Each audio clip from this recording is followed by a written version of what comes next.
Dear student, आज हम लोग जो है क्रम विकास चैप्टर जब क्लास 12th के लिए से एक टॉपिक है अभिसरण विकास और विचलन विकास, डाइवर्जेंट इवोल्यूशन और कन्वर्जेंट इवोल्यूशन, उसको विस्तार से जानेंगे, है ना। तो ये दोनों विकास जो है अलग अलग अवधारणा है। अभिसरण विकास दो अलग अलग प्रजातियों के समान लक्षण विकसित करने की प्रक्रिया है, जबकि विचलन विकास एक ही प्रजाति के दो अलग अलग समूहों के बीच विभिन्नता को विकसित करने की प्रक्रिया है। अब इसे समझते हैं कैसे ये क्या होता है ना। तो अभिसरण विकास जो आपका है डाइवर्जेंट इवोल्यूशन, यह तब होता है जब दो अलग अलग प्रजाति एक दूसरे से संबंधित नहीं हो, समान या लगभग समान लक्षणों को विकसित करती है।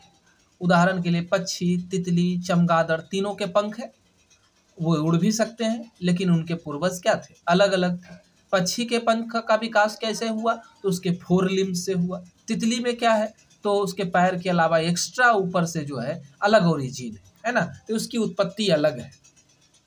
यह विकास के दौरान प्राकृतिक चयन के कारण हो सकता है और समान पर्यावरण दबाव है ना अनुकूलन के कारण बन सकता है। तो एक उदाहरण आपका जो है ऑस्ट्रेलियन मार्सुपियल्स भी जो है वो अभिसरण विकास का है, डाइवर्स कर गया है ना। पहले पृथ्वी पर अंडा देने वाले स्तनधारी थे, उन्हीं में विकास हुआ तो क्या हुआ, तो मार्सुपियल्स का निर्माण हुआ। विचलन विकास को अगर आप देखते हैं तो इसमें क्या है, अनरिलेटेड जीव जो समान अनुकूली क्रियाशील रचनाओं का निर्माण करता है, आपस में कोई संबंध नहीं है ना, तब ये विकास होता है। तो एक ही प्रजाति के दो अलग अलग समूह के साथ अलग अलग लक्षणों का विकास होता है। विभिन्न प्रकार के कुत्ते के एक ही पूर्वज से ये विकसित हुए, लेकिन समय के साथ हुए अलग अलग लक्षण वाले विभिन्न विभिन्न नस्लों में क्या हो गए, विकसित हो गए।